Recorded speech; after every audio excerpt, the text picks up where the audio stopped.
활동해 가는 진실. 우리 인간은 부모를 위해 자신이 있고 자식을 위해 자신이 존재하는 것이라고 깨달아야 한다. 남편을 위해 자신이 있고 아내를 위해 자신이 존재한다는 것을 알아야 한다. 자신을 위해 모두가 존재하는 것이 아니라 그 반대이다. 그렇게 깨달아 상대를 살리고 키우기 위해 자신을 가꾸지 않으면 인간으로서의 깊은 맛은 우러나지 않는다. 마음 하나만이 자신의 것으로 몸도 재산도 아내도 남편도 자식도 부모도 모두 참을이다. 그것들은 자신의 덕과 인연에 따라 빌려 쓰고 있는 것이다. 예를 들면 마음이 실체라면 참을은 그 그림자이다. 그런데도 인간은 그림자의 가치를 두고 그림자를 따라 허둥대고 있다. 그림자를 바꾸기 위해서는 그 그림자를 만들고 있는 실체를 바꾸어야 한다. 자신의 마음에 깨달음을 갖고 마음을 다스려 감으로써 주위의 모든 것이 바뀌게 되는 것이다. 아무리 열심히 신앙을 해도 남편이 이해를 해주지 않는다고 하는 사람이 있는데 그 사람에게는 무언가 남편을 위한 노력과 이해가 부족한 점이 있을 것이다.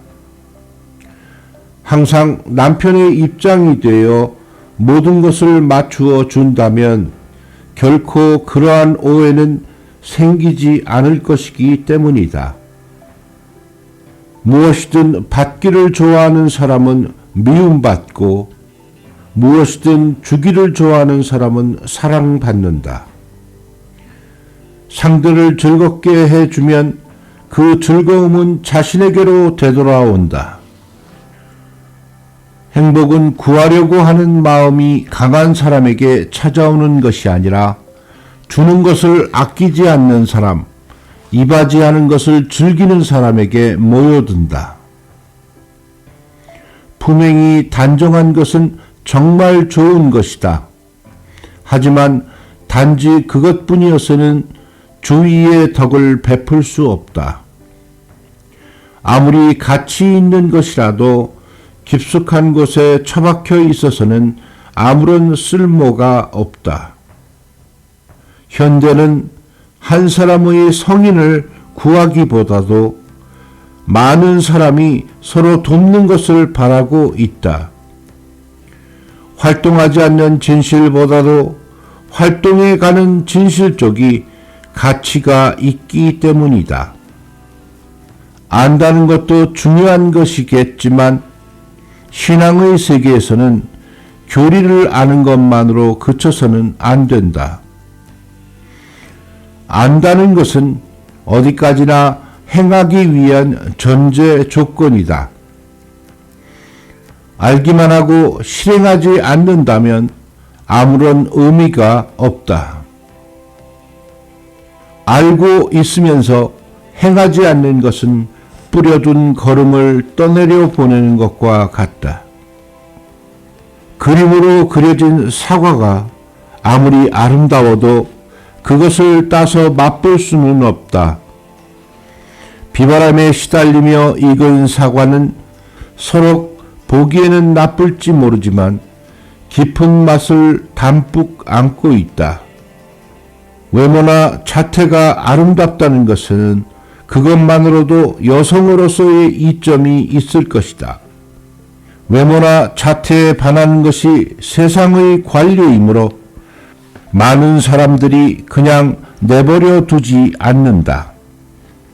남성들이 모여들어 감미로운 말을 걸어온다.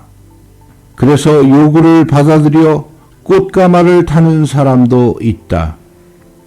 그런데 그 때문에 짙은 화장을 한다든지 유행에 따라 치장을 하여 교태를 부린다든지 하면서 부귀영화를 꿈꾸며 욕망의 포로가 되는 여성도 있다. 하지만 미인 박명이라는 말처럼 그 꿈은 오래가지 못한다. 왜냐하면 외모나 자태에는 맛이 없기 때문이다. 맛은 내장되어 있는 것이므로 겉으로 보아서는 알 수가 없다. 가령 얼굴이나 생김새가 못나도 마음이 따뜻하고 사려가 깊은 여성을 만나면 이쪽의 마음도 편해지며 활기가 넘치게 된다. 그 맛은 먹어도 없어지지 않을 만큼 깊을 것이다. 남성은 거기에 안주한다.